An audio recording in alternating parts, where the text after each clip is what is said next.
Hi കൂട്ടുകാരെ, എല്ലാവർക്കും village വൈബിൻ്റെ പുതിയൊരു വീഡിയോയിലേക്ക് സ്വാഗതം. ഇന്നത്തെ വീഡിയോ എൻ്റെ നാട്ടിൽ ചെറിയൊരു ചായക്കട നടത്തുന്ന ഒരു അപ്പൂപ്പനുമായിട്ടുള്ള ഒരു ചെറിയ ഇൻ്റർവ്യൂ ആണ്. അത് പേരെന്തരാണ്? എൻ്റെ പേര് ശശി. ഈ ചായക്കട ഇപ്പോൾ തുടങ്ങിയിട്ട് ഏകദേശം 19 വർഷമായി. ഒരു ഏർപ്പാട് എൻ്റെ അവിടെ ഈ 19 വർഷത്തിനകത്ത് വെച്ച് ഇപ്പോഴും വരെ ഇല്ല. എത്ര വയസ്സായി? എനിക്ക് 70 വയസ്സായി. 70 വയസ്സായി. ഞാനൊരു ചോദ്യം ചോദിക്കുന്നതെന്ന് പറഞ്ഞാൽ ഇപ്പോഴത്തെ തലമുറ ഉണ്ടല്ലോ, അവർക്ക് ഇതുപോലെ പെട്ടെന്ന് ജോലി ചെയ്യണമെന്നുള്ളൊരു താല്പര്യമില്ല. അതിനെപ്പറ്റി എന്താണ് അഭിപ്രായം? എന്ന് പറഞ്ഞാൽ നമ്മൾ കാണുന്നില്ല, ഈ സമൂഹത്തിന് കാണുന്നില്ല. പഴയ ആ ഒരു തലമുറയിലുള്ള ഞങ്ങൾക്ക് അവരുടെ മാന്യമായിട്ട് പറയാനും ഒക്കാത്ത ഒരു സാഹചര്യമാണെന്ന്.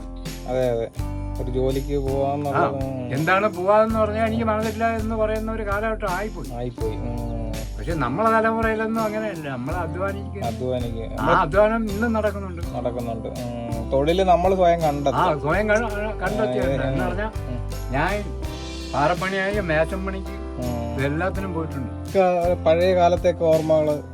പഴയ കാലത്ത് എനിക്ക് പാറപ്പണിയായിരുന്നു.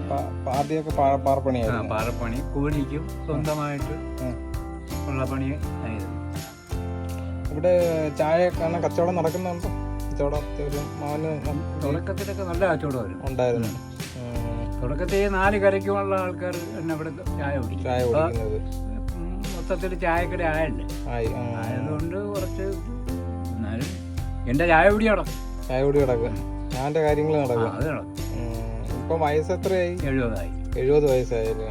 ഇപ്പൊ ഈ ഒരു പ്രായത്തിലും ഇത്രയും ഹാർഡ് വർക്ക് ചെയ്ത് നമ്മുടെ കുട്ടിക്കാലം തൊട്ടേ അങ്ങനെ തന്നെ 8ാം ക്ലാസ് പാസ്സായപ്പോഴും വിദ്യാഭ്യാസം നിർത്തി. കാരണം ജീവിക്കാനുള്ള വഴി. അച്ഛനെയും അമ്മയും പണിക്ക് വിടാത്ത ഒരു സാഹചര്യം നോക്കി. നമ്മൾ 6 പേരാ, 3 ആണും 3 പെണ്ണുമാണ്. അപ്പൊ ഞാനാണ് തലമൂത്തത്. അപ്പൊ കുടുംബത്തിന്റെ ഒരു ഉത്തരവാദിത്വം എനിക്ക് ആയിരുന്നു. അന്ന് ജോലിക്ക് ഇറങ്ങിയതാണ്.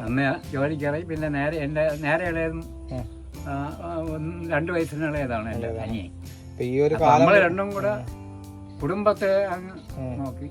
അപ്പോഴേ ഇപ്പോഴത്തെ ഈ യുവതലമുറയോട് അപ്പൂപ്പന്റെ ഈ ഒരു ജീവിതകാലത്തിലെ അനുഭവങ്ങൾ വെച്ചിട്ട് പറയാനുള്ള ഒരു കാര്യം എന്താണ്? എന്ന് പറയാൻ ഇന്ന് എന്റെ മക്കളെ പ്രായമുള്ളവരോട് ഇന്നത്തെ സമൂഹം കുട്ടിക്കാലത്തെ രസകരമായ ഓർമ്മകൾ കമന്റിൽ പങ്കുവയ്ക്കൂ.